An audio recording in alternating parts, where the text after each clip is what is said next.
সন্ধ্যার হালকা আলোয় মিরাজ দৌড়ে এসে বলল, আপু আপু, একটা গল্প বলো না। মালিহা হাসলো, তার চোখে ক্লান্তির ছাপ, তবুও গলায় প্রশান্তি। কি গল্প শুনবি রে?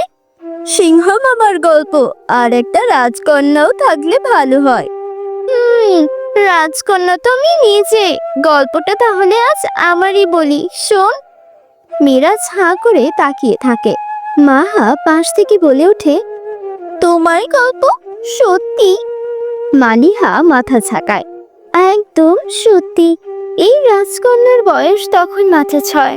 খোলা ছেড়ে মায়ের আঁচল ধরে স্কুলে যেত, আর ফিরে এসে বাবার কোলে ঘুমিয়ে পড়তো। জানো, একদিন একটা দুর্ঘটনায় সব কিছু বদলে গেল। মা বাবা আর রইল না। মাহা আর মিরাজ দুজনেই চুপসে যায়। মাহা বলে, তারপর? তারপর এক মামা এসে তাকে নিজের ঘরে নিয়ে গেল। সেই মেয়েটা বুঝলো, জীবন মানে শুধু গল্পের মতো সুন্দর না, তবু ভালোবাসা দিয়ে জীবনকে ভালো বানানো যায়। তখনকার সেই ছোট্ট মালিহা আজ অনেক বড় হয়েছে, অথচ মাঝে মাঝে আয়নায় তাকিয়ে সে আজও খুঁজে ফেরে সেই শিশুটিকে, যে চুপচাপ বাবার কোলে মুখ লুকিয়ে ঘুমিয়ে পড়তো। সালেউদ্দিন, মালিহার মামা, ছিলেন একরকম উদাসীন প্রকৃতির মানুষ। কাজকর্মে ঠিক মনোযোগী না হলেও মালিহাকে আঁকড়ে রেখেছিলেন এক অভিভাবকের মতো। আর তার স্ত্রী রোকসানা বেগম একটু কঠিন মুখে হলেও মমতার ঘাটতি ছিল না। রোকসানা মাঝে মাঝে মালিহার দিকে তাকিয়ে বলতেন, তোর মা বেঁচে থাকলে খুশি হতো রে, এমন করে তোকে মানুষ দেখে। মালিহা হেসে বলতো, তুমি তো আমার মাই হয়ে গেছো মামি। ঘরের এক পাশে বসে থাকতো মাহা।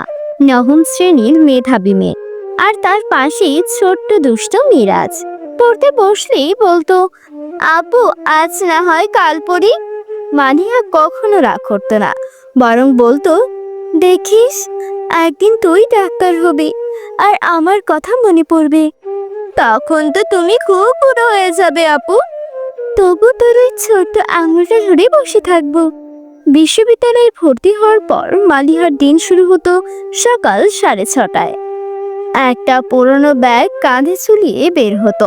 সারাদিন ক্লাস, আর ফিরেই আবার মাহা আর মিরাজের পড়া, সংসারে ছোট কাজ, সব সামনে হাসি মুখে চলতো জীবন।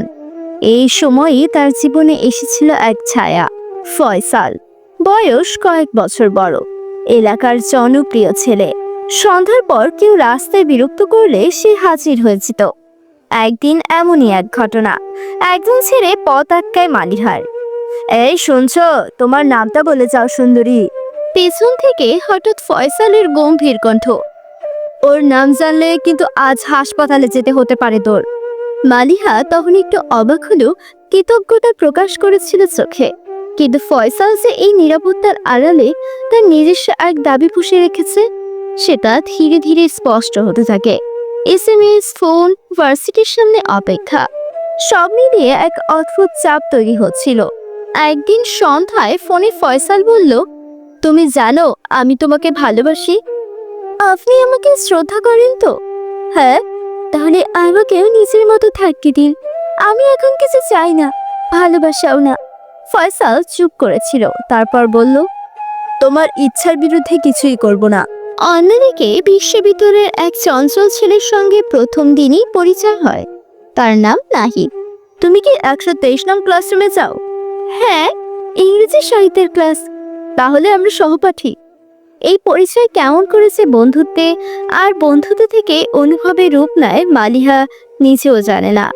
দুজনেই কবিতা ভালোবাসতো, সাহিত্য নিয়ে কথা বলতো, আর ক্লাস শেষে ক্যান্টিনের এক কোণে বসে কাটিয়ে দিত ঘন্টার পর ঘন্টা। একদিন কফির কাপ হাতে নাহিদ বলে, জানো মালিহা, তোমার চোখে কি যেন একটা গল্প আছে, হয়তো তোমার জীবনের অতীত। আমি যদি পারতাম সেই গল্পের নতুন অধ্যায় লিখে দিতাম। কিন্তু সব গল্পের চেয়ে হ্যাপি এন্ডিং হয় না। একদিন সন্ধ্যায় মাহা এলো কাপা গলায়, আপু একটা কথা বলবো। কি হয়েছে মাহা? নাহিদ ভাই, আমি ওনাকে স্বর্ণাপুর সঙ্গে সিনেমা হলে দেখেছি। ওরা হাতে হাত ধরেছিল। স্বর্ণা বলেছে তারা অনেকদিন ধরে একে অপরকে পছন্দ করে। মালিহা কিছুক্ষণ চুপ, তারপর শুধু বলল, তুমি ভুলও দেখতে পারো মাহা। কিন্তু আসলে ভুল ছিল না। সেদিন সরাসরি নাহিদকে জিজ্ঞাসা করলে সে মাথা নিচু করে বলেছিল, তুমি আমার জীবনের শান্তি ছিলে মালিহা, কিন্তু ভালোবাসা সেটা স্বর্ণা। সেই রাতে ছাদে বসে চাঁদের দিকে তাকিয়ে ছিল মাহা। চোখ বেয়ে নেমে আসে 2 ফোঁটা জল, কিন্তু সে কাঁদে না। তার কান্নার সময় নেই। দায়িত্বের পাহাড়টাকে ঘিরে ধরেছে। দিন চলতে থাকে। মালিহা তার জীবনে একটা অদৃশ্য দেয়াল গড়ে তোলে, কারো উপর নির্ভর না করে। নিজের টাকায় সংসার চালায়, কোচিং সেন্টারে পড়ায়, মাহা ও মিরাজকে সময় দেয়। মামা এখনো কাজের প্রতি উদাসীন, আর রোকসানার সংসারের হিসাব নিয়ে হিমশিম। তবু কেউ কোনোদিন মালিহাকে ক্লান্ত দেখেনি। এক বিকেলে ছাদে বসে চা খাচ্ছিল সে। মাথার ওপর সূর্য হেলে পড়েছে। পেছন থেকে মাহার কণ্ঠ, আপু। হ্যাঁ বলো। তুমি আমাদের জন্য যা করো আমরা কোনোদিন ভুলতে পারবো না, কিন্তু নিজের জন্য কিছু ভাবো না কেন? আমার জন্য ভাবার সময় কই মাহা। তবু তো, তুমি তো মানুষ, তুমি তো শুধু দায়িত্ব না। আমি চাই তুমি কাউকে ভালোবাসো, কাউকে পাশে পাও। মালিহা কিছুক্ষণ চুপ, তারপর হেসে বলে, ভালোবাসা যদি আবার আসে হয়তো আমি চিন্তা করব, কিন্তু আপাতত আমি চাই তোমাদের স্বপ্নগুলো পূরণ করতে। সে চায়ের কাপ শেষ করে দাঁড়ায়। সূর্য তখন রক্তিম আলো ছড়িয়ে দিয়েছে। মাথার উপর রোদ ঢলে পড়েছে। তবু সে জানে এই আলোর পথ ছালায় সে একা নয়, আরো অনেকেই আছে তার মতো।